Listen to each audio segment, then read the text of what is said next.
Tuesday, Dog Nation. Welcome into DawgNation Daily, the daily podcast for Georgia Bulldogs. Let me lift my hair here just a little bit. Sorry about that. The daily podcast for Georgia Bulldogs fans, presented today by Engineered Solutions of Georgia. Jam-packed show for us. Our buddy Connor Riley, good enough to be with us. We'll look forward to speaking to him. SEC Network analyst Chris Doering going to be a part of the show, too. Big things he has to say about the Georgia defense, questions about the Georgia offense. Chris Doering will address both those topics with us coming up in just a few minutes' time. I'm going to begin also with a little bit of negativity out there regarding the Georgia offense. People concerned that it's not good enough to win a national championship. Who knows if that's true or not, but I do think there are some positives about the Georgia offense that are not maybe getting enough attention. I'm not going to, be, I guess, propaganda here to make you think that everything's perfect, because it may not be all perfect, but it may be better than some people realize. So we'll do that kind of off the top here.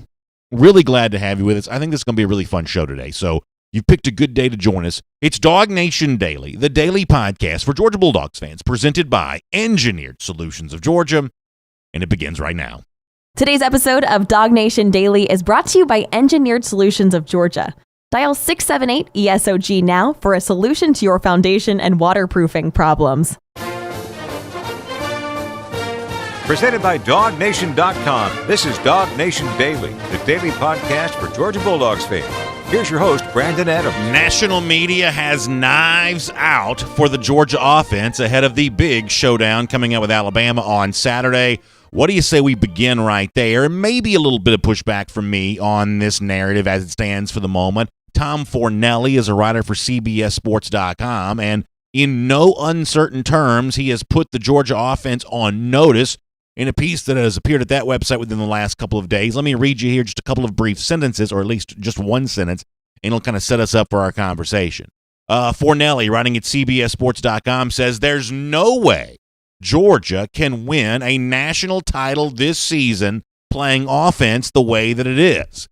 In no uncertain terms, Fornelli says the Georgia offense right now is not good enough. Now, let me be very candid for a moment. There's obviously a chance this is true.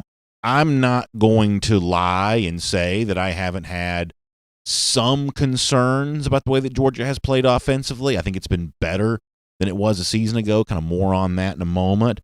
But I've got my concerns, especially when you see the explosive way in which teams in the SEC are playing all up and down the board. Georgia right now kind of doesn't necessarily fit into all of that. Doesn't seem to be exactly like some of these really, really high-powered, explosive offense in the SEC, including the one that it has to play on Saturday, Alabama. I've noticed that, honestly. You've probably noticed that too. Kirby Smart, when he was asked about the Georgia offense yesterday during his weekly press conference, was also pretty candid in terms of what he's liked, what he's seen, what he wants to see more of. This is Kirby's assessment of where his offense stands after 3 games. When we execute, we're hard to stop. When we don't execute, we go backwards. It's that simple. Everybody wants to make it about this or that, but if the guy has the right split and the guy does the motion right, and we block it right, we don't cut one free. Stetson's accurate. He finds people. When we block it the correct way up front, we move people and get movement on whether it's double teams or zone blocking schemes. We have success. And when we don't move people, we don't. It's not really complicated. It's more a matter of, can we execute at a high level, and are our players good enough to move their players? Remains to be seen how good the Georgia players are in comparison to the nation's best. We'll find out some of that this week. But if Smart wants to keep it simple here for a moment, say it's about execution, well, at times the Georgia offense probably hasn't executed as well as it possibly could, which is one of the things that leads guys like Tom Fornelli to say what he wrote there at CBSSports.com over the course of the weekend. And as I said before, it's not my intention to come on the show today and give you a bunch of unsubstantiated happy talk to tell you, everything is perfect. This national writer doesn't know what he's talking about, blah, blah, blah. That's not really what I want to do. However, I do think it is appropriate to mention that in the midst of a time in which Kirby Smart says offense needs to execute better, in the midst of a time in which national writer says this offense is not quite good enough to win a national championship, I do think it's important to point out the ways in which the offense right now might be doing a little bit better or might have more going for it than people realize. And as I said before, this is not as a way to totally invalidate the questions about the offense. If Georgia fails to win a national championship this season, an offense that's just not quite explosive enough would seem to be the most likely reason why that might happen. I'll fully acknowledge that. But consider this for a moment. Georgia played on Saturday at Tennessee, and it held back one of its top offensive weapons, running back James Cook. Cook wasn't great against Arkansas. He was better before getting injured against Auburn. He didn't play at all in the Tennessee game on Saturday. But if you're looking for a reason for optimism for why Georgia might be better offensively going forward, it sounds like Cook is healthy, ready to go, including this Saturday against the Crimson Tide. Here is more from Georgia coach Kirby Smart. James, it certainly brings a exciting quality to our offense, and he brings a different flair than maybe some of the other guys, and we expect to have him back. To be honest, we thought he probably could have gone in emergency Saturday. Felt good about him being able to go should we have needed him Saturday, and we have good depth there right now. So we're hoping he'll be 100% healthy and ready to go. So if you want to be optimistic about the Georgia offense, that's reason number one. Georgia had a healthy James Cook on Saturday. Kirby Smart didn't think Georgia needed him against Tennessee, so they only held him back in an emergency situation, and that emergency never really arrived, even though some people after Saturday are asking questions, and probably rightfully so to a certain extent, about the current state of the Georgia running game, the fact that it's not as explosive as maybe we'd kind of, grown accustomed to in 2017, 2018, years like that. Kirby Smart says, I still feel like my team is deep enough right now that I don't need to play James Cook in this game. I can give him one more week to get ready when I really need him when we go to Alabama the following Saturday, and that's exactly what Kirby Smart did. So that's reason number one, but let me also give you reason number two, and it also kind of ties into the Georgia running game here a little bit. Even in the midst of time in which Georgia maybe not quite as explosive as we're used to seeing the Georgia running backs be, and the sort of yards per carry for the Georgia running game right now might not be exactly an eye-popping number, consider this for a moment. Everybody looks at Florida, and I know that Florida lost this past Saturday. We haven't gotten tired of talking about that yet. But everybody looks at Florida and says, oh, my gosh, can you believe how explosive this Dan Mullen offense is? How good would Florida be if they had even a little bit of defense to go along with this explosive Dan Mullen offense? That's all anybody ever talks about. But there's more to offense than just throwing the football. When it comes to rushing the ball, Georgia's averaging 172 yards on the ground. Florida averaging just 122. That's 50 yards per game more for the Georgia rushing offense right now. So if the problems, and I use air quotes around this, for the Georgia rushing attack right now is 50 yards per game more than the Florida Gators, one of the top offenses in the SEC at the moment, then honestly problems may not be all what they're quite cracked up to be. This Georgia running game, like the rest of the offense, is indeed a work in progress. But if you're looking for a sign of optimism that things could get better as the season progresses, the healthy return of a James Cook, the performance of the Georgia offense right now is certainly an example of that. So let me kind of move on now to the passing part of all of this.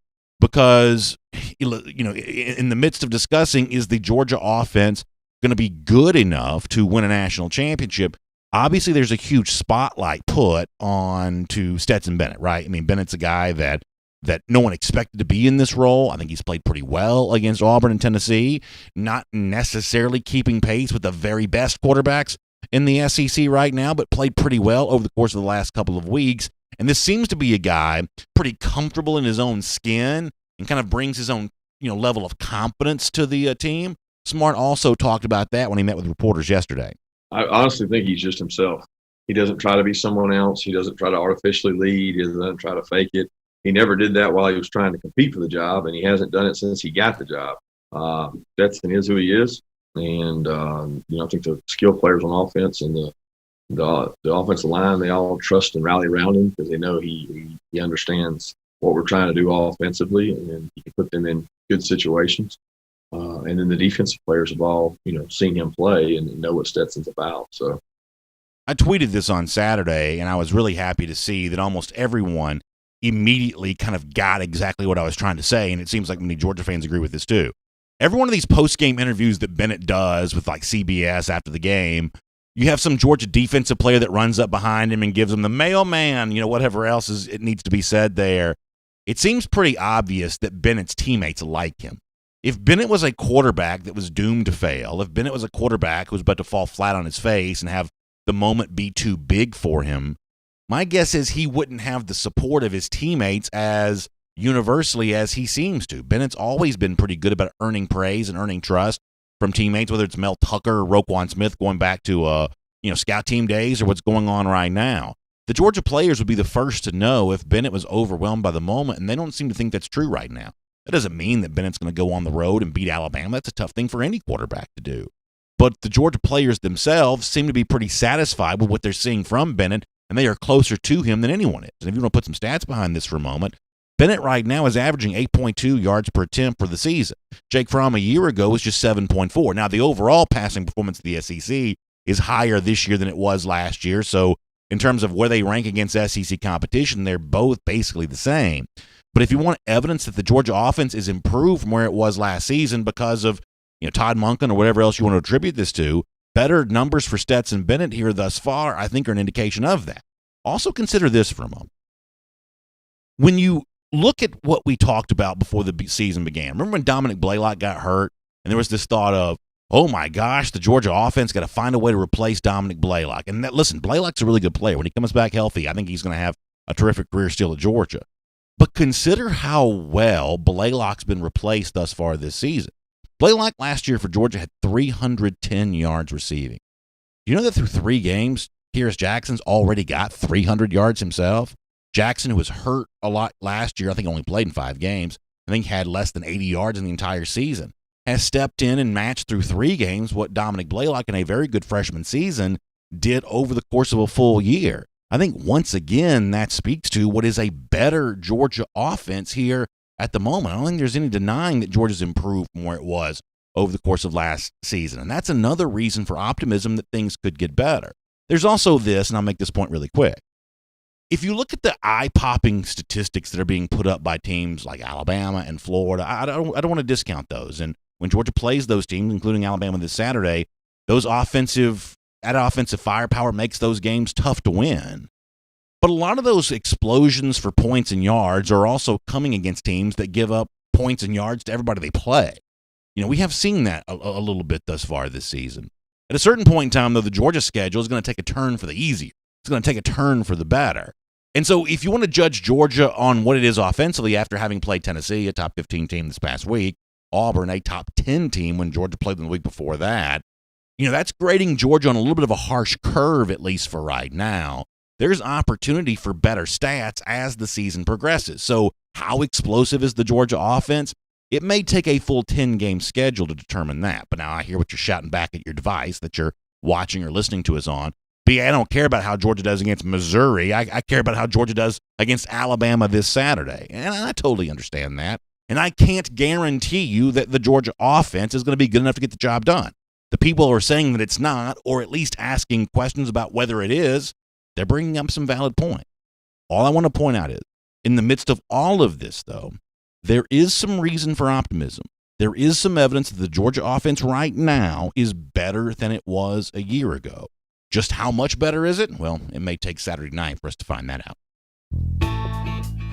My name's Brandon Adams, and this is DawgNation Daily, the daily podcast for Georgia Bulldogs fans. Hello to you, and thanks for being with us live on video today, 10 a.m., Facebook, YouTube, Twitter, radio, Athens Sports Radio 960 The Ref, podcast, anywhere you find them, including posting the show every day at the world-famous DawgNation.com. We just appreciate you being with us, and huge thanks to our friends at Engineered Solutions of Georgia for being with us as well. They make this show possible today. I love the work that ESOG does. First of all, they are proud partners of UGA. It's kind of cool to support an organization that supports UGA. They've also been good friends of ours here on DawgNation Daily for a long time as well. A solutions-based company that understands all the intricacies involved in foundation and waterproofing issues. Two of the things as a homeowner that may give you more anxiety than anything else. Those cracks you see showing up in your foundation, those wet spots that kind of show up after we had some massive rain over the course of the weekend. For some people, that means new wet spots, new evidence of water creeping in.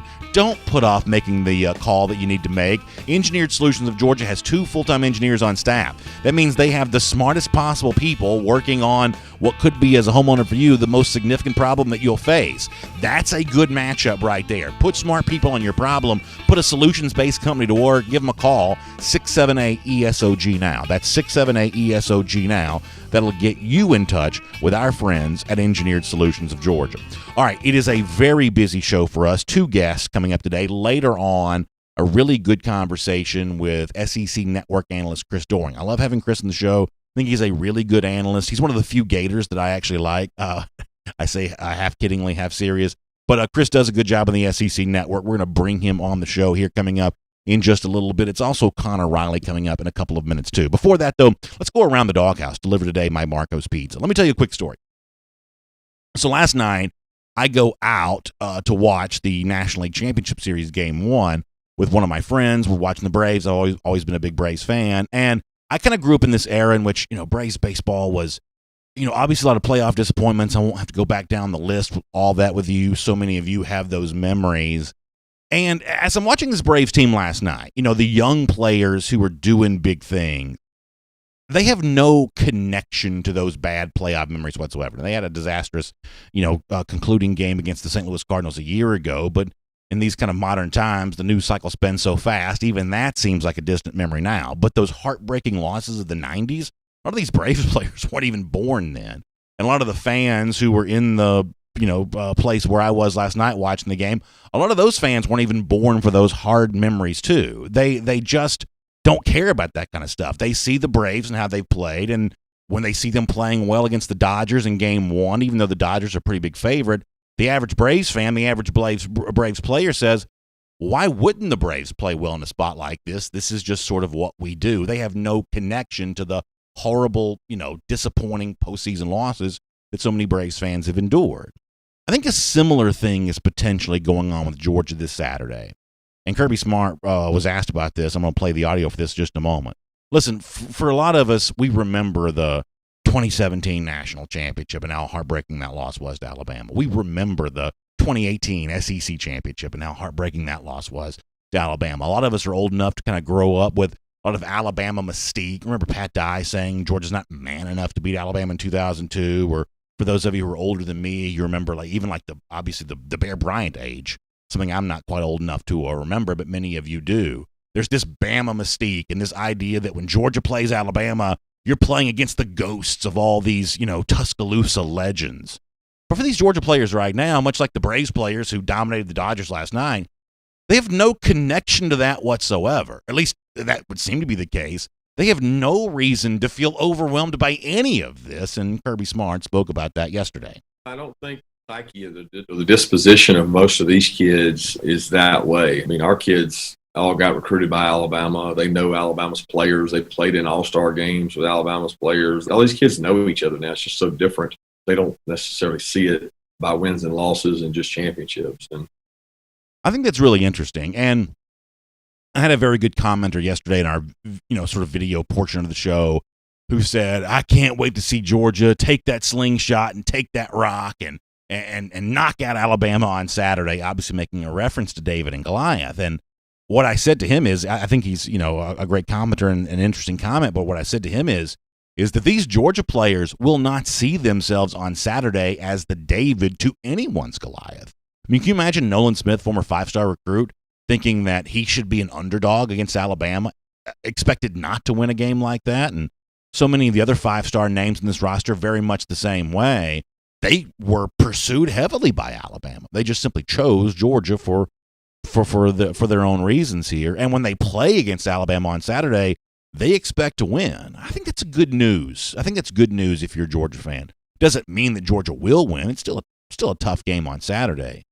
But I do think there's a huge collection of this Georgia roster that's not overwhelmed by any of this. They were players that Alabama really wanted. But they are also players that wanted Georgia more so than they wanted to go beat Alabama. When they play against the Crimson Tide on Saturday, they do so expecting to win. It's fun to think about when you head towards this upcoming weekend. It's around the doghouse. It's delivered today by our friends at Marco's Pizza. Marco's is America's most beloved pizza. It's real authentic pizza made the Italian way.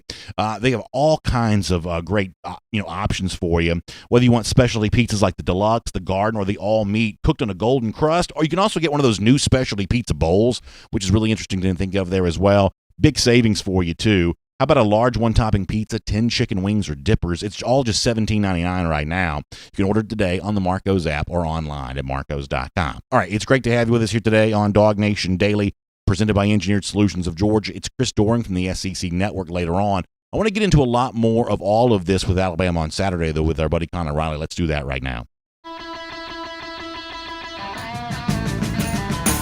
From Athens and across the SEC or wherever the recruiting trail may lead, here's a DawgNation.com insider. Connor's already had good stuff up at DawgNation.com over the course of the last couple of days, heading into Georgia and Alabama coming up on Saturday. I want to deal with some of this right now. We're going to do more of this, I think, later on in the week. The matchup for the Georgia defense against this explosive Alabama offense is a way of previewing that. Let's welcome in Connor here. This is a unique challenge, Connor, because in addition to, what Mac Jones has done through the air, what guys like Jalen Waddle, Devontae Smith are able to do as receivers, this is an Alabama team that still wants to run the football. We've said before that Alabama's lost some of its physicality as it's become more explosive offensively, but Najee Harris is really trying to bring that part of it back. Defensively, it remains to be seen if Alabama can return to its roots. But Najee really reminds you of these great Bama running backs that Georgia's had to tangle with before.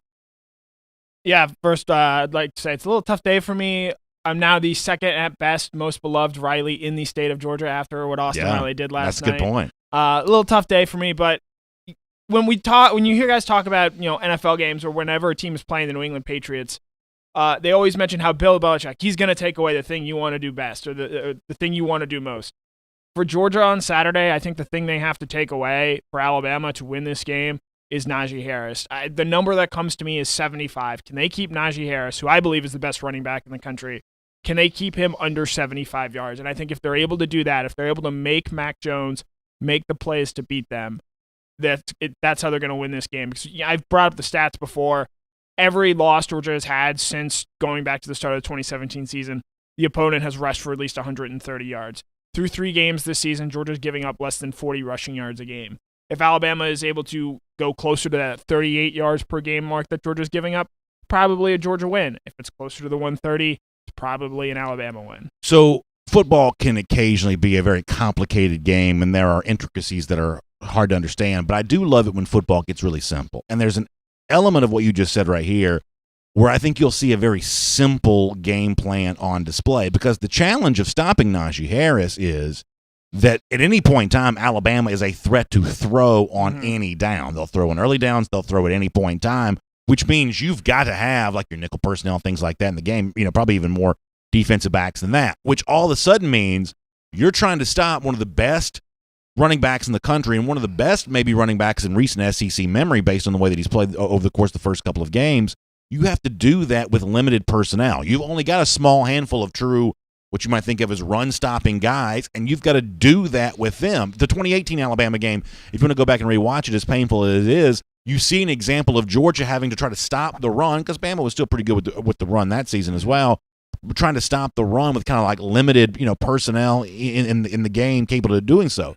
That's why Jordan Davis matters for Georgia so much, because this is a guy that is obviously stout in the run game. That's why Monty Rice matters so much. This is a guy that kind of plays with his backbone. I mean, that's not a guy that gets pushed around really easily. I would say Azeez Ojulari is kind of like that too. When Ojulari went from being, hey, kind of a fun prospect that, hey, maybe when he gets healthy, he might do something, to all of a sudden last season he was one of Georgia's most important players. One of the big reasons why that happened is Ojulari put on a lot of weight over the course of the 2018-2019 offseason. That's a guy that can not only be an effective pass rusher, we saw that on Saturday, but he's great against the run too, because he's just a beefy dude. So you've got limited personnel in a game that is going to be able to handle this gigantic Alabama offensive line, but guys like Monty, guys like Azeez, guys like Jordan Davis, they factor in a game like this just so huge. Yeah, you go back to that 2018 game, Alabama wasn't throwing the ball all that well that day, and they were able to stay in that game because they were able to consistently run the ball. Now, this Georgia defense that we're going to see on Saturday is a lot better than the Georgia defense we saw in 2018. Jordan Davis was not the Jordan Davis that he is now. I'd argue that Jordan Davis is the best defensive tackle Georgia's ever had in this matchup. No disrespect to John Atkins there. Monty Rice didn't play in that 2018 game. He was injured. I'm surprised Mike Griffith hasn't brought that up, since he loves to bring up the injuries from that game. So this Georgia defense, I would probably say, is the best defense that has faced this Alabama offense. Conversely, I don't know if this is the best version of the Alabama offense that Georgia has seen in its time playing Alabama since Kirby Smart got there. But it's still a really, really good offense that will probably have at least 4 guys taken in the top 35 picks of this upcoming NFL draft. And not only are those guys all talented, those guys are all producing. Najee Harris leads the league in rushing. Jalen Waddle's the best punt returner in the league and also a pretty darn good wide receiver while he's at it. And Devontae Smith, who is, yes, still there, still catching passes, is Alabama's leading receiver, not to mention a guy like Alex Leatherwood, who also played a significant chunk of that 2018 national championship game, is still there for Alabama. I don't want to belabor this point too much, but I'd also say, if you want to go back and rewatch the first half of the Rose Bowl, and I'm blanking on their names, I think Rodney Anderson was one of the backs, and then another kid was from Georgia.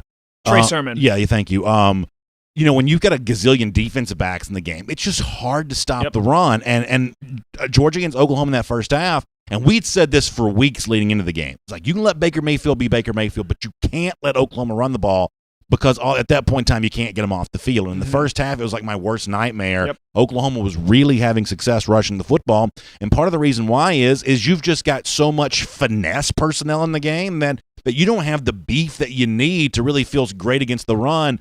That's why you've got to have big individual efforts from guys that I just mentioned. Georgia needs to be able to win playing 6 guys in the box on Saturday. Yeah. That's ultimately where it comes down to. And you're going to need guys like Nakobe Dean, who is as sure a tackler as there is, and it was truly some impressive tackles in one-on-one coverage against Tennessee this past Saturday.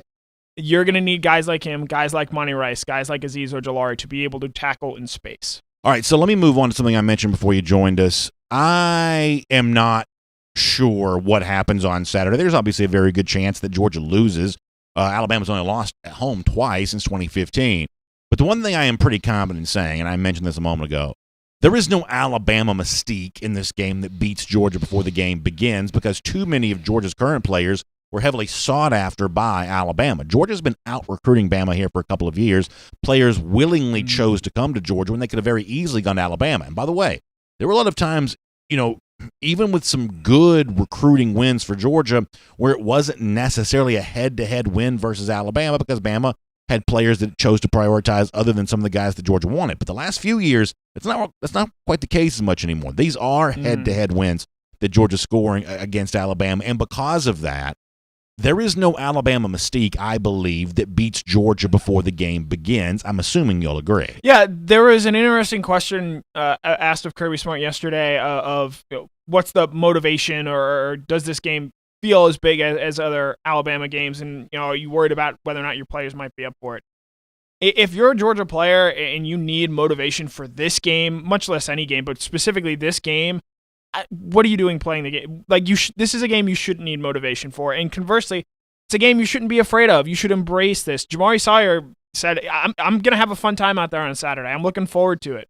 It's going to be a challenge for him. The reason he came to Georgia is to play in games like this, to play at Alabama, to go in at night at Bryant-Denny Stadium where they have those knockoff lights that they got from Georgia and play in those types of environments and have that type of a game. And I think these players, just about everyone here knows this is what they signed up for when they came to Georgia, and this is why they came to Georgia, to play in games like this. Part of me wonders, Georgia got some attention for the Auburn atmosphere. A lot of folks felt like they thought it was a lot more than 20,000 people. I don't think that it was. I think that Georgia just had a really good, well-designed plan there for that. But you kind of wonder what Alabama has up its sleeve for Saturday in terms of trying to create a home field advantage. They haven't really played a big home game yet, right? They were in Oxford Saturday. They were at Texas A&M. But actually, this is their first home game of the season. I believe Texas A&M was a home game for them. Oh, I'm sorry. Okay, yeah, you may be right. Actually, you are right. But the point is, this is their biggest home game thus far this year. Obviously, it's a night game. You wonder what they have planned to turn this into. Georgia had a really good atmosphere against Auburn. I don't think it was quite as good against Tennessee. You wonder what Alabama has planned to kind of make this their own version of a home field advantage. I wonder how closely it mirrors what Texas A&M did against Florida on Saturday. Now, I will say, if Kirby, I sincerely hope that Kirby Smart doesn't come out after this game, win or lose, and say, well, we got to have 90,000 fans the next time we play in Stanford.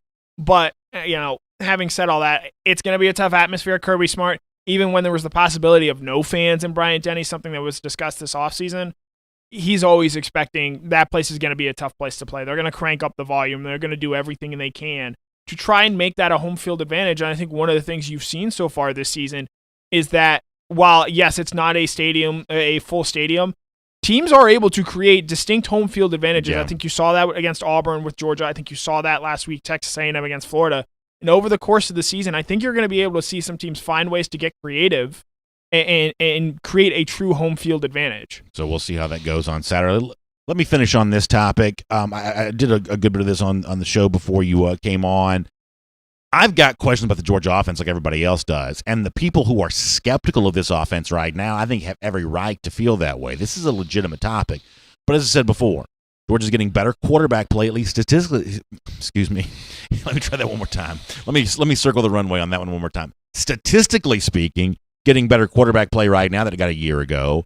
Kearis Jackson has emerged over the course of the last couple of games in a way that receivers really haven't for Georgia much the last couple of years. James Cook, a healthy player, a potential dynamic playmaker, was held out of the game against Tennessee. He'll play this upcoming Saturday against Alabama. And, oh, yeah, by the way, eventually the schedule, on paper at least, looks to get easier. There's reason for skepticism about the Georgia offense, but there's also, I think, reason for some optimism that, you know what, this is a better offense than a season ago with a ceiling and some room to even get better as the year goes on. Do you join me in kind of finding some silver lining here for what has been a good, not great performance through 3 games? Yeah, this Georgia offense is allowed to get better. This will be the 4th game under Todd Monken. As I think they get more accustomed to what he wants and what he likes to do, I think there's reason to see guys make improvement. You've already sort of seen that with a guy like Kearis Jackson. Maybe you see that with guys like Zamir, Kenny McIntosh, James Cook, even Trey McKitty. This is going to be Trey McKitty's 2nd game. Mm-hmm. I think with this offense on Saturday, I mentioned the 2 big numbers for me going into this game are 75. Can you keep Najee Harris under 75 rushing yards? And 4. Can Georgia score 4 offensive touchdowns? Yeah. Can they get 28 points? Because I think they'll do enough to. We know this team's going to struggle in short yardage, and they're going to kick field goals, and they're going to have some short field. Can they get 4 touchdowns? Can this offense score 28 points? If they can do that, I absolutely believe they will win this game. I mean, listen, last year I would have told you over and over again that, hey, you couldn't win a national championship being led by your defense. I think that's still true, but this defense right now is different than one a year ago. This defense right now is impactful. They themselves are looking to score right now, and I do think that the level of offensive success that you need to have right now is just lower because of how good the defense is. Last year's defense was stingy but not necessarily dynamic. This year's defense, at least the last couple of games, has been much more dynamic. So the requirement for Georgia offensively, I just believe, is a little bit lower than it would have been when it didn't have quite as many aggressive playmakers near the line of scrimmage as this Georgia defense seems to have. Yeah, last year's defense, first in the SEC in scoring defense, 1st in rushing defense, 1st in passing defense. All great number statistics. But the biggest difference this year is through 3 games so far, and yes, that's not a huge sample size, but through 3 games so far this year, they rank 2nd in turnovers forced with 7 and 2nd in sacks with 10. That's the biggest difference with this Georgia defense. And what you're sort of seeing is that a year ago, Georgia wasn't getting great starting field position because they weren't making those impactful defensive plays. This year they are. You see those turnovers lead directly to points, either like the Monty Rice scoop and score, or even the 2 forced fumble, or even the interception and forced fumble that led to field goals. Like, you'd like to see those get turned into touchdowns, but those type of plays make things easier for your offense, and Georgia's defense so far has made that happen more often this year, and I think that's why this defense, might actually be able to lead them to a national title because they're making life easier for the offense now as well. Do you think that, we'll finish with this, do you think that JT Daniels has any role right now? I mean, I'm assuming he's just not quite, healthy enough. In other words, if the Georgia offense on Saturday turns out not to quite be good enough against Alabama right now, this is sort of still what it is. I don't think that means, JT Daniels going to be starting for the Kentucky game. I just don't quite think he's there yet. Otherwise, I think we'd be hearing more about him. It'd be poetic, wouldn't it, if he came off the bench and found a way to beat Alabama That's in actually Alabama. Really interesting. That's an interesting idea right there. It's still, to me, I'm going to have a story on this later today. It's still Stetson's team. Like you mentioned, guys seem to really love playing for him and playing with him, but with the way this has gone, I'm haphazardly wondering if I write something up this week on Alabama's backup quarterback, just sort of to get it out there and to let people know who that is. It's Bryce Young, who actually went to the same high school as JT Daniels, but with the way this rivalry and things have gone recently, boy, it'd be poetic if JT Daniels came off the bench. Well, it's funny with Bryce Young, you go back 2017, Tua Tagovailoa, I don't think of as kind of a drama, factory. I mean, he said that he was going to transfer had he not played the national championship game. You kind of wonder with Bryce Young right now, I know nothing about his personality, but is he going to really be satisfied with sitting on the bench all season long? Right, and right now, Mac Jones, to his credit, has given Bryce Young no room to play because of how excellent he has been in the first 3 games. So we'll see how good Jones plays on Saturday. And Saban, in the past couple of times, Alabama's quarterbacks have been ineffective for most of the first half, or at least in Tua's case, the first 3 quarters. You wonder if maybe Nick Saban sees something there if Mac Jones isn't playing well, saying, hey, Bryce, go out there and let's see what you can do. Let's see if you can make a couple plays for us. All right, kind of great stuff. Thanks for your time. Yep, as always, it was a pleasure. Let's take a look around the rest of the league. This is SEC Through. Yeah, I think it's just a great spot to be in on Saturday. Huge game. None of us can know for sure how the result's going to play out, but I would encourage fans, and I'm putting myself in this category for a moment, take the same attitude as the Georgia players. I thought Connor's point was a good one. Guys like Jamari Sire saying, hey, I'm looking forward to doing this. It's fun. That's what you live for, to go out there and, try to play in some big games and just kind of, see where things stand. I think for Georgia fans themselves, it should kind of be the same thing. It's like, one way or another, this is your team right now. And, it's an offense that's playing good. You maybe would like to see them play great. It's a defense that's amazing right now. Maybe you're wondering how that compares against a very high-powered offense. But one way or another, this is kind of what you have here. And the only choice you have is to sort of settle in, enjoy the ride, and watch what happens, and we'll all kind of find out together. I'm actually fine with that. I hope that Georgia fans are there as well. Coming up in a couple of minutes, we'll get more on this game for Saturday as we welcome in Chris Doering from the SEC Network. We will do that here in just a little bit. All right, so let me shift gears now, SEC Through, and we do this on Tuesdays. A look ahead of the upcoming week. We'll do our MyBookie best bets here. We'll give you some early lines and some point spreads on how these games in the SEC are going to play out here this week. In fact, let me show these to you on the screen. We'll kind of roll our way through some of this on Saturday. And this is a very, very tricky couple of games here. I think some of these are really interesting. Auburn at South Carolina right now. Gamecocks looking at a 5-point margin, 5-point underdogs there at home against Auburn. I think that's a really interesting game after South Carolina came off a blowout win against Vanderbilt, a team that's got nothing to play for and now legitimately isn't even playing. Auburn obviously wants to prove that it's better than it was after getting beat bad by Georgia and being lucky to escape against Arkansas last week. This is one of those huge swing games for the SEC that for Will Muschamp could put him on more solid footing for his employment, and for Auburn could answer some of the questions about just how legitimate is this as a program right now. Fascinating game coming up on Saturday. Tennessee looks to bounce back against Kentucky, which had a big defensive performance against Mississippi State a week ago. This is also a really fascinating game. LSU and Florida on Saturday's amazing game. Gators are 13-point favorites there. Of course, Florida's lost to Texas A&M, and defense looked awful in doing so.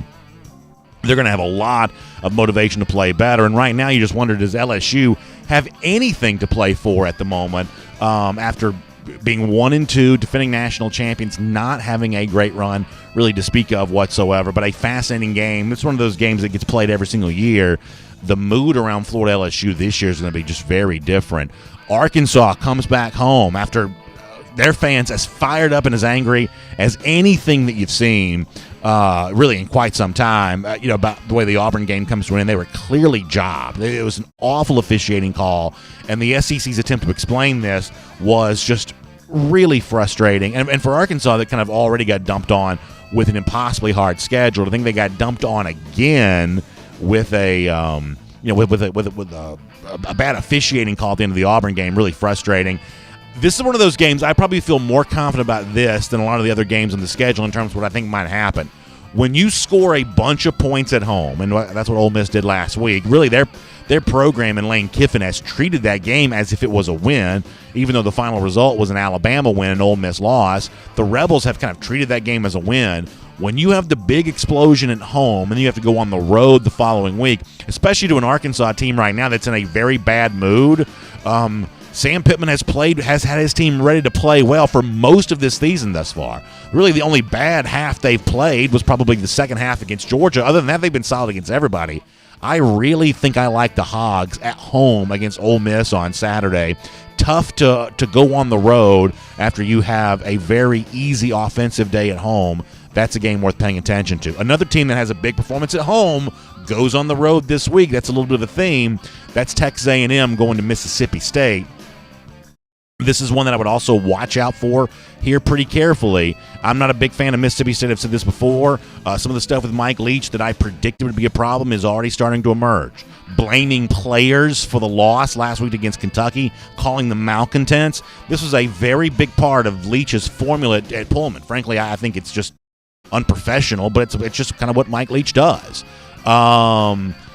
But I do think at home against Texas A&M on Saturday, at least in terms of keeping the game closer than the experts think, the Bulldogs might be worth a look there. And then, of course, Alabama right now sits as a 6-point favorite against Georgia. That's a line that's moved a little bit in the direction of the Crimson Tide here thus far. We'll make that your MyBookie best bet to remind you that it's winning season at MyBookie. When you type in MyBookie in your browser, like literally just type in the words MyBookie, internet does the work for you. It takes you to MyBookie. Then after that, use the promo code DawgNation. When you sign up for the first time, you can get a big first deposit bonus. You can get up to $1,000. You can get your deposit doubled. So essentially, you're already a winner before you even get going. It's not just college football games. It's Major League Baseball during the playoffs right now. NFL, of course, always a fun thing to get some action down on a Sunday with. So you've got all kinds of sports. Right now, we've got so much sports going on that MyBookie is a great way to get involved with all of that. And you get the big first deposit bonus when you sign up using the promo code DawgNation. So find MyBookie online. Just type it into your browser. Use the promo code DawgNation, one word, spelled DAWG. Then after that, you play, you win, you get paid with our friends there at MyBookie. And that's our MyBookie Best Bets every Tuesday here on DawgNation Daily. And here on DawgNation Daily, presented by Engineered Solutions of Georgia, also want to get ready to welcome in Chris Doering from the SEC Network. This is a guy that we love getting a chance to speak to from time to time. But before I bring on Chris, I also want to mention what's going on right now with our Kroger Ultimate Fan Contest. When you go to DawgNation.com, you can see the link for the Ultimate Fan Contest. Someone's going to win a $500 gift card courtesy of our friends at Kroger. And also, we're giving away 50 of these DawgNation Kroger masks. How cool do these look right here? This is the Rose Bowl mask. Here is the Notre Dame DawgNation Invasion mask. That's fun. We got all kinds of just really, really cool DawgNation Kroger branded masks. So make sure you check those out.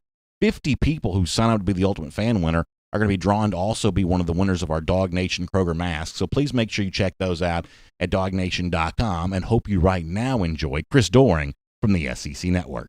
And here on DawgNation Daily, presented by Engineered Solutions of Georgia, happy to welcome in from the SEC Network, Chris Doering here, a guy that's doing a great job on all their broadcasts. I've said before, I love the Saturday night show, which, by the way, I think has a new name. So if you've had this saved on your DVR before as SEC Now, it's got a new name here this year, right, Chris? So people need to find this with a little bit different DVR search than maybe they have in the past for those good highlights on Saturday night and everything that goes along with that, right? Yeah, you're right about that. New name and new face as well. Roman Harper joins us on set, which has been fun, having a little bit of a different perspective with his insight and experience has been great for our show, and just really appreciative of how many SEC fans tune in to our End of the Night Wrap show, either on Saturday night or Sunday. It's really become a destination for all the fans here, and I think we do a great job of providing the long highlights that everybody looks forward to watching on Saturday night. Yeah, it's a big part of my weekend for sure. I'm driving back from Athens. I get home really late, start tuning those things in because I want to see what the rest of the league has done. And obviously this upcoming week, it's going to be a big profile of Alabama and Georgia after a couple of very interesting games of those two teams last week. I guess let's start it off here. You know, what is your early thoughts on Georgia going to Tuscaloosa and just what is one of the bigger games in the SEC here this season? Well, I've been so impressed with Georgia over the last couple of weeks. I had questions after the Week 1 game, particularly about the offensive line. They answered that with a resounding performance in Week 2 against Auburn, just dominating Auburn's defensive front, and then coming out again against Tennessee. I think Tennessee, what they looked for was kind of a measuring stick of how far they've come, and right now it literally is Georgia as the measuring stick in the SEC East and the SEC as a whole. I think they're the most complete team after watching what Ole Miss was able to do to Alabama's defense on Saturday night. It definitely leads me to believe that Georgia's the only team in our conference that really has a commitment to playing defense. And I look at how many guys are rolling in on that side of the ball for Georgia. You don't lose anything as you're getting some of your backup guys in there. I said this on our show on the SEC Network Monday morning. You may not know the names very well. Certainly there's a few guys that stand out, but there's a lot as you look at the film, you're like, who's that? They all look the same. They play the same, and the defense doesn't miss a beat because of just how sound they are with their assignments defensively. So I'm really excited about that matchup versus one of the best offenses in the country. Alabama's wide receiving core, to me, is the cream of the crop here. What they've been able to do, even though they lost Ruggs and losing the other one last year, Judy, Sure. has been very impressive. Waddle stepping into that role as a starter, and then John Mechie as well, stepping up last week against in that ball game against A&M. It's really going to be one of the things I keep my eye on the most. I think is that balance between the receivers and a very talented and physical secondary for Georgia. You mentioned the Georgia defense. How do you think it is that we got to the point where right now the Georgia defense feels like such an outlier compared to, as you said, really just about everybody in the SEC right now? And is that a recipe for a potential victory on Saturday? Because if you want to go back to, like, say, last year's SEC championship, unfortunately for Georgia fans, good offense beat good defense that year. Is there a chance maybe it's different this time around? And I guess, how did we get to the point where the Georgia defense is unique in comparison to the rest of the league right now, which seems to be playing dial-a-score game? It is high. It's just crazy how quickly things change. I think it was like 2 years ago or so we were talking about this being a defensive-dominated conference, and now it's really interesting to see Alabama giving up the most yards they've ever allowed in a game against Ole Miss, a team that wasn't even together just a few months ago. I mean, a new offensive coordinator, new head coach, new players, and being able to make it work so quickly it's kind of been shocking to me. But I do think, as Coach Saban's talked about, the rules are inclined to build to help the offense. The RPO game, taking advantage of linemen downfield, the speed and tempo with which offenses are playing now, catching defenses out of alignment, much like what happened to Alabama throughout the entire night on Saturday. So I do think it is interesting how things have shifted. I don't know how they go backwards because of the way that the rules are built for the offensive success. So I think it's one of those things that you try to do the best you possibly can, but it's more times than not, maybe your best defense is with a good offense, as we've seen at Florida. Ended up biting them when they turned the football over towards the end of the game. It definitely doesn't leave you much of margin for error, but I do think that Georgia right now is doing things differently than everybody else is. And I think because of the progression of the offense that I've seen in the last 2 weeks, the pairing of those two things, I think, has me believing that they have a real chance to go to Tuscaloosa on Saturday and win. Let me finish with this. I've heard you say some good things about Stetson Bennett on TV. I don't think that's the guy that any of us thought would be the Georgia starting quarterback. And over the course of the last really 2.5 games, he's played at a pretty high level. I would say, Chris, that the Georgia offense is better right now than it was a year ago. It certainly does not seem to be keeping pace with the very best SEC offenses right now, but it's been good through 2.5 games. What would your evaluation be in terms of the offense needed to potentially win a game like the one against Alabama on Saturday, and kind of what you have seen from this group thus far? That's the thing. I mean, heading into the season, we knew that the strength of Georgia's team was their defense, and they were going to play to that. They wanted to open it up offensively a little bit more with Todd Monken and allow the passing game to play more of a role in the offensive success. I have been impressed. I mean, Karis Jackson's a guy that stands out to me. And I mentioned this on Saturday night. It's kind of like Lawrence Cager last year, coming out of nowhere to be a really viable part of that passing game. Would be nice to see George Pickens have an opportunity to be more assertive. Obviously, he made a mistake with spraying the water on Garantano at halftime that brought him some punishment. But I do think that this is a team that is evolving offensively, and I think with Stetson Bennett, I don't want to minimize what he does because I think he's more than a game manager. I saw him make a couple deep throws against Auburn, hitting Pickens down the sideline, Jackson on the post route. Those were examples of plays that he made the best of and completed passes. And conversely, Bo Nix had Anthony Schwartz a couple times behind the Georgia secondary and didn't make plays, didn't make throws to complete those balls. So I do think that I've seen Stetson Bennett make plays in the passing game, and I believe that he can be a viable quarterback in this league. But the biggest strength from him is just not turning the football over, making smart plays, not putting the defense in harm's way. And I do think that they are going to obviously try to play that game more in the 20s than they are in the 50s. And I think Georgia's defense certainly has the ability to slow that Alabama attack considerably. Well, Chris, you're doing great work there in the SEC Network. I know you're on the radio as well. Remind folks where they can catch up with you during the week. Yeah, man. So Mondays we actually do our SEC Sirius XM show simulcast on the SEC Network. We're 5 days a week. Me and Peter Burns. Jacob Hester joins us on Wednesdays. So we do that every day on the Sirius XM SEC channel 374. And then that simulcast during the fall is Mondays. So 8 to 11, man. I appreciate you helping us get that word out. Well, we appreciate you being here on DawgNation Daily, presented by Engineered Solutions of Georgia today. Hope you have a great week and enjoy the games this weekend, and we'll look forward to getting a chance to catch up with you soon. That sounds good. Thanks again for having me back.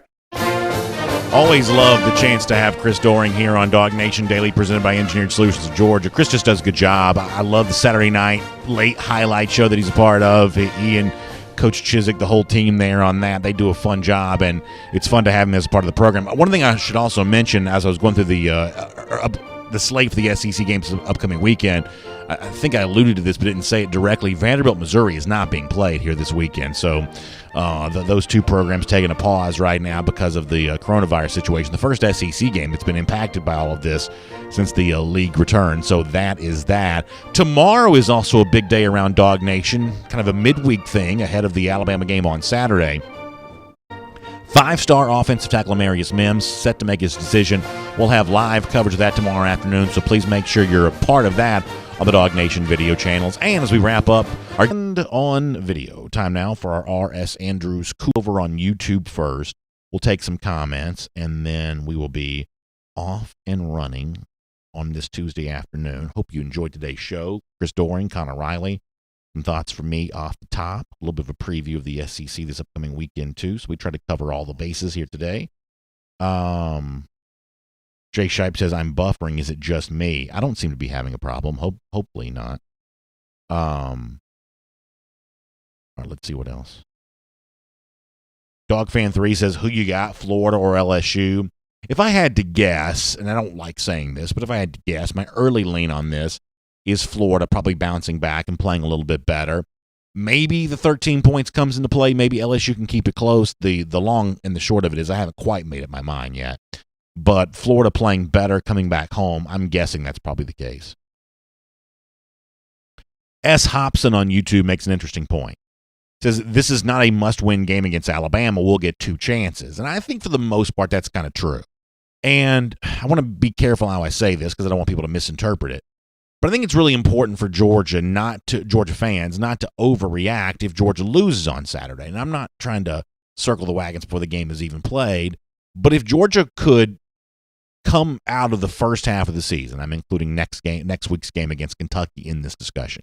If Georgia's 4-1 through its first 5 games with a bye week and then Florida coming up after that, then I would say it's pretty clear that Georgia's done its job over the course of the first half of the season. When you've got, the Auburn, Tennessee, Alabama stretch, if Georgia finishes all of this 4-1, Georgia's still very much on pace to be right where it needs to be for the reasons that I mentioned off the top of the show, that there's room for this Georgia offense to grow over the course of the season's second half when you're expected to play teams like Missouri and Vanderbilt, assuming they've cured the coronavirus on their own campus by then. But you got a chance to play some easier competition, and you have a chance to see your offense kind of click and gel in a way that it's not right now. Alabama for Georgia. If there's a rematch in December, that game could be easier to win. First of all, it's not the hostile environment of Bryant-Denny Stadium, even in a reduced crowd year, but also because it's just later in the year after Todd Monken and this Georgia offense have more time to work with each other, and who's to say how personnel could be a little bit different by the time you get to that game. That's not me declaring defeat before the game even begins, but I do think it's important that nobody lose their mind if Saturday doesn't go well. Now, the flip side of this is that Georgia has a chance to earn something by winning on Saturday that's at least worth, strongly considering. Alabama's only lost twice at home since 2015. Ole Miss in 2015 and LSU a year ago. LSU won the national championship. in the year in which it beat Alabama on the road. In a year where I think it's highly likely that 2 SEC teams make the college football playoff, Georgia could really make a case for itself in comparison to any other team in the SEC by winning at Alabama on Saturday. I said before, let's watch Texas A&M here over the course of the next couple of weeks. Schedule getting easier for them now. Do they go on a little bit of a run record-wise?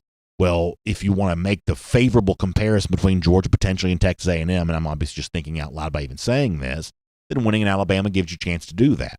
Florida, I'm sure, even after losing against Texas A&M on Saturday, even if you give Florida a loss to Georgia, I'm sure a Florida team at 8-2 would kind of wonder how it compares to the rest of the country. Non-division winner, but sitting at 8-2 in a 10-game SEC, I bet Florida kind of wonders, hey, how good would we look in comparison to the rest of the playoff contenders with a record like that?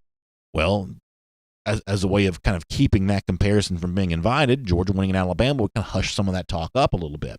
So Georgia has a chance to earn kind of a resume status by winning the game on Saturday that I don't think would easily scrub off. So, that's what Georgia has to gain by winning, but I think your point of what Georgia doesn't lose by losing is probably an accurate one, that this is still a long game that Georgia's playing over the course of the season. Huck Finn says nobody can stop the Crimson Tide's offense. Nobody. Well, the good news is, as wrong as Huck Finn's been about everything else, if that's what he's saying with the Alabama offense now, then maybe that shapes up pretty well for Georgia. Jacob Thompson, I like this line. He says, I really like our chances of beating Oklahoma this year with our defense. I think that's a pretty interesting way for him to say that. And I've kind of noticed the same thing a little bit, that this is a much more, to use your phrase, Oklahoma-like version of Alabama. And so here's what you see a lot of right now. You see a lot of people saying, well, the SEC is almost unrecognizable compared to what it used to be. Essentially saying that no one in the SEC is playing any defense. Now, obviously, Georgia fans are sensitive to that because how much defense Georgia's playing. But this is one of those things that in hindsight might be obvious after the game on Saturday. That if Georgia does win, I think it'll very easily get turned into, well, actually, Georgia just may be the only team this year that kind of reminds you of typical SEC football, still running the football at a pretty effective clip, if not, great and not really explosive, and obviously playing really, really great defense. I think a lot of people, media types, see Alabama kind of a offensive team without much defense and say, well, gosh, the whole SEC's like that right now. But the truth is Alabama is not the measuring stick barometer for the SEC the way they used to be. I mean, people act like Alabama just dominates this league every single year. Alabama has won the SEC once in the last 3 years. So the idea that the SEC is Alabama and then everybody else, whether the ACC is for Clemson, that's just not true. Alabama won the SEC in 2018. Georgia won it in 2017. LSU won it in 2019. This is not one of those things where Alabama is the sole flag bearer for the SEC. If anything, over the course of the last 3 years, they've won fewer than they've lost when it comes to hoisting that championship trophy at the end of the season. So Alabama as the barometer for how much defense is being played in the upper level of the SEC, recent years would tell you it's maybe not the best measuring stick because Alabama's not winning conference titles at the clip they once won them in. But no one wants to listen to that. All right, let me go to Facebook here for a couple of moments. And we'll see how people are doing over.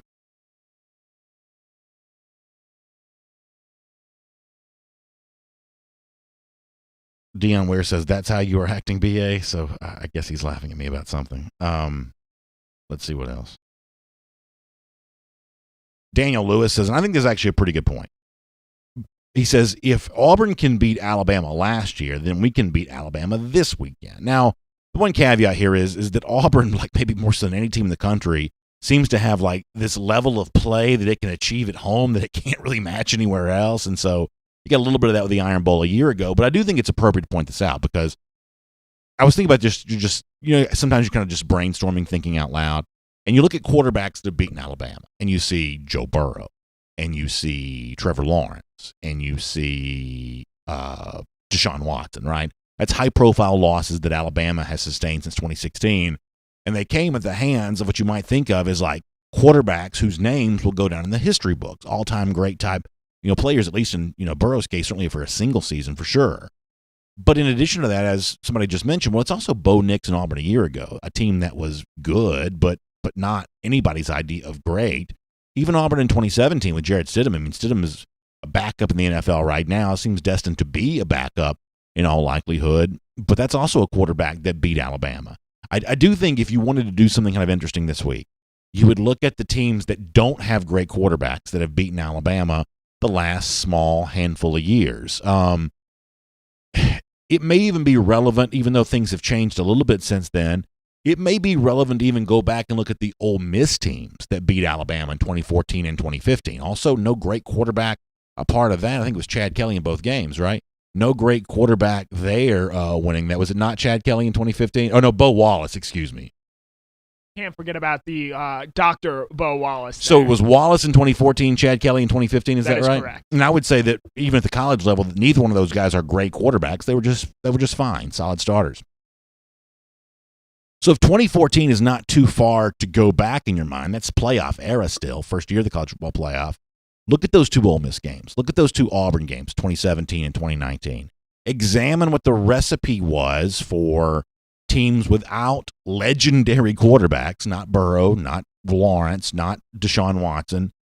Look at the four just kind of, okay teams, good teams, but not great, that beat Alabama. And that gives you, I think, a low-level baseline for what's required to do that against the Crimson Tide. And my memory is the Alabama game in 2015 in Tuscaloosa was a relatively high-scoring game. The game in 2014 was a relatively low-scoring game. The two Auburn games, the honest truth is the 2017 game I don't remember quite as much. I know Jalen Hurts just didn't play very well in that game. That's the big memory I have there of that. And then, last year you had, what happened with Bo Nix and some of that kind of stuff. So, yeah, it's kind of a long-winded answer to that question, but I do think that you can look at a few examples of teams with just okay quarterback, good by college standards quarterbacks that beat Alabama, and that gives you a little bit of a baseline for what Georgia would need on Saturday. Matt Rukavina says, I see Kirby using Stetson on more rollouts, bootleg type stuff. We need some misdirection to the goal line. That's probably true. Isaac Cruz, a little concerned about the Georgia offensive line. I think that's a fair point. Scott Taylor says, I've never been high on Zamir White and James Cook, even though they're good backs. So, Scott, I understand where that comes from after, what Zamir did on Saturday. Not a great statistical day for him. I do think that Kirby Smart sent you a subliminal message yesterday. I do think he gave, I don't think I played this audio on the show, but I do think he gave you a little bit of a subliminal message. When he was asked about the backs, he said, I like our backs. And he said, they protect the football. So I do think that one of the things that you have to consider about why, this guy is getting carries when I would rather see, speaking as what a fan might say, I'd rather see this running back get carries or that running back get carries. I think there's a lot of things that get considered there. Pass protection is probably part of that. Also, the trust to protect the football is also probably part of that there as well. I don't make a huge deal about interceptions because I think there's a risk component that, goes into throwing an interception, that the reward is high enough that the risk might be worth it. There is very little risk reward related to fumbling. Fumbling is almost always just a really bad thing, whereas sometimes interceptions are just trying to make something good happen. But the ability and the tenacity to hold on to the football is going to determine who stays in games right now. And I would say that's something that Georgia feels pretty confident about when it comes to Zamir White. And as I said it yesterday, there were a lot of people who, it sounds like you're not a huge fan of Cook either, but there were a lot of people that wanted to kind of move Cook to the side after the Arkansas game. But after the Auburn game, that tune kind of changed a little bit. Let's see how we feel about Zamir White after 4 games compared to how some people feel about him after 3. Matt Rukavina says Kendall Milton in the fourth quarter wearing them down will be key, and I think you could see more of Kendall Milton for sure. Tavares Taylor weighing in on Zamir, and listen, some of those evaluations may turn out to be accurate, but I'm not quite ready to make those final proclamations just yet. Michael Webb, thanks for being here today. Chase Smith says tight end suddenly looks loaded. Yeah, that position group does seem deeper now than it once did. I think McKitty's a player, and obviously we know what Darnell Washington brings to the table, and I always felt like that Fitzpatrick was one of those guys that Georgia could effectively use, and so thus far they're kind of doing that too. Travis McCullough says, is Najee Harris the only running back they have? No, they also give a bunch of carries to Brian Robinson too. Robinson's actually from Tuscaloosa, and Robinson was one of those guys Like back at a time in which Alabama was recruiting at like the highest level it ever recruited, when they first brought Robinson in, I think that may have been 2017 class. I think maybe I'm getting that slightly wrong. When they first brought Robinson in, there was some discussion of, is this a guy that's good enough to get that Alabama offer, even though he was like a top 100 recruit in the country. He was from Tuscaloosa, but as one of those guys that kind of just sort of snuck in the wire to get in that class. But I think he has proven himself to be a pretty good back. And Winston Mock says kind of the same thing. Matt Rukavina says he pulled the trigger. He went over to YouTube and talked trash to Huck fan. Well, you've made Huck's day by doing that. Epic Robinson, thanks for the kind words. Miriam Martin Corbin, good to see you here today too. Tavatus Taylor says, what about Jermaine Burton for a breakout game? Yeah, listen, I think that Jermaine is one of those guys whose athleticism, if you're looking for reasons why Georgia can beat Alabama, just the sheer athleticism of a guy like Burton makes that possible. I think that the proof is in the pudding with Burton in terms of the way he's been treated by Georgia. He's essentially been treated as a starter for the entirety of the year, and it takes a lot of confidence to be earned quickly by a freshman to be treated that way. There was no opportunity for Burton to prove himself. In spring, he wasn't even here anyway, was never planning on being here for spring practice. But the point is that Burton has had to earn some of this quickly, and he seems to have done so. Daniel Aldridge, thanks for the kind words. The Savage Samuel says Pickens is also going to be key there as well. Yeah, so here's my thing on George Pickens. And look, if you want to go back and watch something like the Cover 4 Live stuff that we did, I said this a lot during the offseason, that one of my concerns was that we'd be sitting here a few weeks into the season saying, hey, how come George Pickens not getting the ball more? It just seemed easy to assume that defenses were going to find a way to take him away and that Georgia would be very careful about not forcing it to him too much. That's one of the reasons why I didn't make a huge deal about the Stetson Bennett near interception on Saturdays, because they're trying to throw it to Pickens, and you just got to try to do, kind of something to get there. So I think the Pickens story is complicated. I guess here's the thing I'm going to say here, is that I would probably judge Pickens more on the touchdowns that he scores right now, more so than the receiving yards that he collects. Pickens has 2 touchdowns in the season. That puts him in a category with 1, 2, 3, 4, 5, 6, 7, 8, 9, 10, 11, 12. It's like 12 guys in the SEC currently have 2 touchdowns receiving. He's one of those. Small handful have 3. There are a couple guys who have, like Kyle Pitts got 7. He's obviously had an amazing year. But like Pickens, for the most part, is keeping pace with the upper tier of the SEC in terms of touchdown score. By comparison, if you look at receiving yards here for a moment, Elijah Moore from Ole Miss is the SEC's leading receiver by yard standpoint, but he's only caught 1 touchdown. The point I'm getting to here is I'm not trying to be an apologist for George Pickens. I'm trying to give a different way of looking at this, is that Pickens may not rack up 1,000 yards receiving this year, but if he's finding the end zone a decent amount, then he's probably doing his job for you. It's kind of like, I don't want to make the Randy Moss comparison because it makes it sound like I'm trying to make Pickens more into more than he is right now. But when Randy Moss was playing at the NFL level, you didn't judge him by his total receptions or his total yards. You judged him by the touchdowns he was scoring, the big 65-yard pass interference that he earned. A couple of big plays were the whole ball game for a guy like Randy Moss, and I think that Pickens is kind of the same way. You may only get a small handful of opportunities to really go to him, but when you do go to him, do you maximize that? That's my issue with Pickens right now, and I appreciate somebody mentioning him there in the comment section.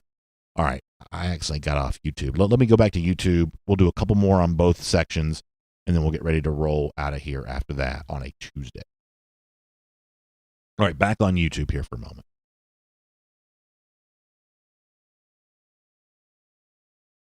Green Soldier says, but when it's one-on-one, you got to roll with Pickens. That's right. You do have to make sure you take advantage of that. And I think you would agree with me, Sergeant Green, that, you may just not see as much one-on-one on Pickens because of that. Also, what about my feelings about Dan Mullen's whining? I think it's embarrassing. Listen, I think that the actual truth about Dan Mullen is just so different than the portrayal of him as this, leader of men, best offensive mind in college football. I'm not quite so sure to use a line from the movie The Godfather. I'm not quite so sure how much of a wartime consigliere Dan Mullen is. I'm just not quite so sure how formidable he is during tough times. And I think, some of the weird stuff coming off the loss to Texas A&M is going to prove that. Pro King 123 makes an interesting point. He says Mac Jones is way smarter with the ball than Tua was, but he isn't as mobile. If Georgia can win the line of scrimmage with our defensive line, that will make life hard for him. I think that's really interesting. I think that Tua Tagovailoa, when he was healthy, one of the underrated aspects of him was his mobility to keep plays alive in the pocket. He just was very, very shifty in the pocket, very tough to deal with there. I think that was one of the things that made him tough. I do believe the 2018 offense for Alabama was better than this current crop because of the receiver play. The last couple of years, Alabama's receivers just so deep. But the other point the commenter mentions, which I think is true, is there's no doubt this is the best Georgia defensive front. If you want to include defensive line and linebackers, let's call it front seven. This is the best front seven that Georgia's ever taken to play a game like this. Better than the one a year ago that tried to play LSU. Better than the one in 2018 that tried to play Alabama. This is one of the areas in which Georgia has just really improved the program. I mean, and you gotta notice that. Is it good enough to win on Saturday? We'll find out. But I'm guessing that when the Alabama coaches are watching the Georgia film, they are forced to say, "Wow, this group has gotten better since the last time we've seen them." Jay Shipes, I love that comment. He says it's a great time to be a dog, finally feeling confident facing incredible challenges. Yeah, I mean, no reason to be scared on Saturday. Maybe it's a win, maybe it's not, but I am more than happy to go into battle with what Georgia has in store.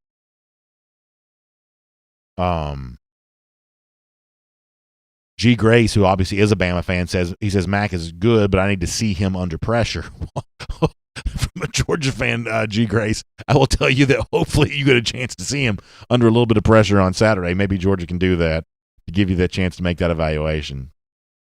DogFan3 says Darnell needs to have more red zone targets. He could be a real weapon there for sure. DJ Rich DeVille says, I want to beat Bama before I say anything. Can't remember the last time we beat them. Yeah, I guess it's been 2007. The last time Georgia even played in Tuscaloosa, the Matthew Stafford throw to Mikey Henderson. I was at that game. That's the last Georgia win in this series, and the last time they played in Tuscaloosa. Enrique Murillo says, how about a breakout player for the Alabama game? That's an interesting thing to think about for a moment. I could see it being a big day for, I'd see it being a big day for a guy like Tyreek Stevenson, right? Expanded role for him because you're playing with so many defensive backs, probably. I could see it being a big day for him. People are mentioning tight ends. I could see tight ends being used in a big way on Saturday. Also, let's have some fun and say James Cook. That Cook been resting up last little bit, healthy. Maybe Georgia's going to spring him on Saturday a little bit. Let's have some fun and say that.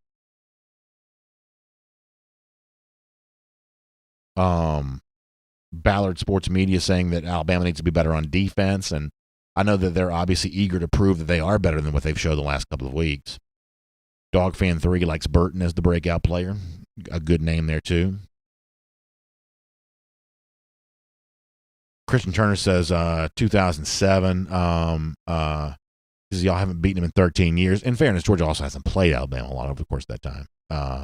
These programs just don't play very much. It would have been nice to play them one of the last couple of SEC championships. Alabama just couldn't quite get there. So that was one of the things that hurt Georgia, is the fact that when Georgia makes the SEC championship, Alabama has a nasty habit of not qualifying for the game. Let's see what else. Rich Olenick wants to see more Kendall Milton and Kenny McIntosh. So maybe that does happen on Saturday.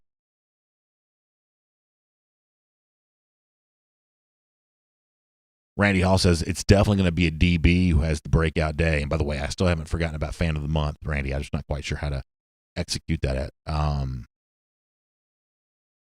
right. Ooh, Gerald Harmon says he thinks he sees DeJuan Mathis here in this game. That could be interesting. Harold Thomas says K-Mac is better than Cook. Why don't we act like Cook is just going to break out and be Sony Michel? Well, I don't think anyone's saying he's going to be Sony Michel. But I would just be careful about making any of these evaluations on running backs right now on the basis of a fairly small sample size. That's my only point here. You seem certain how this is going to go, and I'm not quite so certain myself as to what the real pecking order at running back is going to end up being.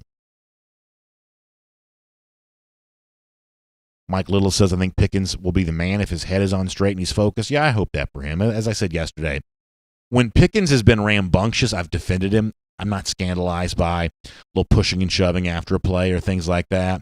But great players in sports aren't silly. I think that sometimes when athletes veer into silly territory, you see their performance go down. I don't want silly stuff from my, supposedly great players. And the water bottle thing, even if it was kind of funny, is mostly silly. I think you want to try to avoid that. Brian Jones says Kenny McIntosh is way better than I thought he would be. Now, I'll join you in saying that. The McIntosh is at least a more athletic player than I probably had originally given him credit for. But listen, really good stuff all the way around. We appreciate that from you. Thanks for being here as part of our R.S. Andrews cool down here today. Let me go back over to YouTube real quick and say goodbye over there. Harold Cook says, do you think the mailman will deliver more than 3 touchdowns? If Georgia's going to win, I think he needs to. I think Connor was right. That one way or another, you've got to score 4 offensive touchdowns on Saturday to win. I think, whether it be that plus a couple field goals, that plus defensive score, the offense finding a way to contribute 28 points to the cause on Saturday, led by Stetson and Bennett, I think is a pretty good benchmark for a win. Heath Dotson says, do you know what uniforms we will be wearing? If I had to guess, I'm guessing Georgia's going white with the silver, if I had to guess. BA's daddy checking in with the daily over there. I like that. It kind of takes you back to the old days a little bit. William Perry says not who will, but who should start at running back right now. So this is where, William, I'm going to frustrate some of our audience. I'm not quite ready yet to give up on the vet.